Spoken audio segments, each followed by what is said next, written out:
count on. It begins with a look at a late-night purchase turned robbery, and it's a reminder for all of us, really, to stay safe while buying and selling goods this holiday season. Tyreek Bacon arrested in Aiken County. Police say he agreed to meet somebody to sell them a phone, but instead he robbed and shot them. Now he faces several charges, including attempted murder. Ann Maxwell is live in the newsroom, and Ann, this is a story that hits home for me. Fortunately, nothing as serious as that for me, but I did recently find out the hard way. These online transactions, not always what they are cracked up to be.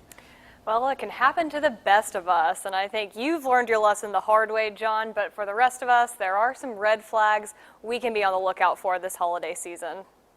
In Aiken Monday night, a meetup to purchase a cell phone ended in violence. We received a call from the emergency room. The victim met Tyreek Raekwon Bacon at Hahn Village, just off Lawrence Street, about a mile from downtown. But when they met, Bacon didn't produce the phone. And then a suspect shot him and took his money. Bacon was already wanted for an incident earlier this year on 9 charges, including armed robbery, kidnapping, and possession of a handgun by a prohibited person. So if you are meeting with a stranger to make a deal, you should always be cautious. We always recommend that you go to a safe place.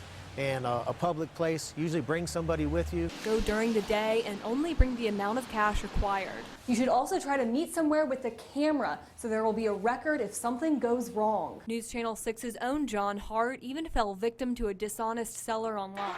This time it was for Falcons tickets. Against my better judgment, I went on Craigslist and found a guy who was offering to at what I thought was a really almost too good to be true price. They planned to meet up at the Wendy's near the Georgia Dome. Went to the CNN Center and realized that there was no longer a Wendy's there, which should have been my first clue, because he said he was picking up his son who works at Wendy's. Turns out they were too good to be true. They were fakes. Lieutenant Odenthal says you should never go with the last-minute change of the meeting spot. If all of a sudden you're scheduled to meet at Walmart inside, and all of a sudden they want to say, let's meet by the car on the back side of Walmart, that's a red flag. Good places to meet up are banks and sheriff's offices, since both have a heavy law enforcement presence and lots of cameras. Bacon is still on the loose. He is considered armed and dangerous. If you see him, don't approach him. Just call Crime Stoppers. We'll have that number on our website, WJBF.com. And there is a cash reward of up to $1,000 to help authorities find him. John, back to you.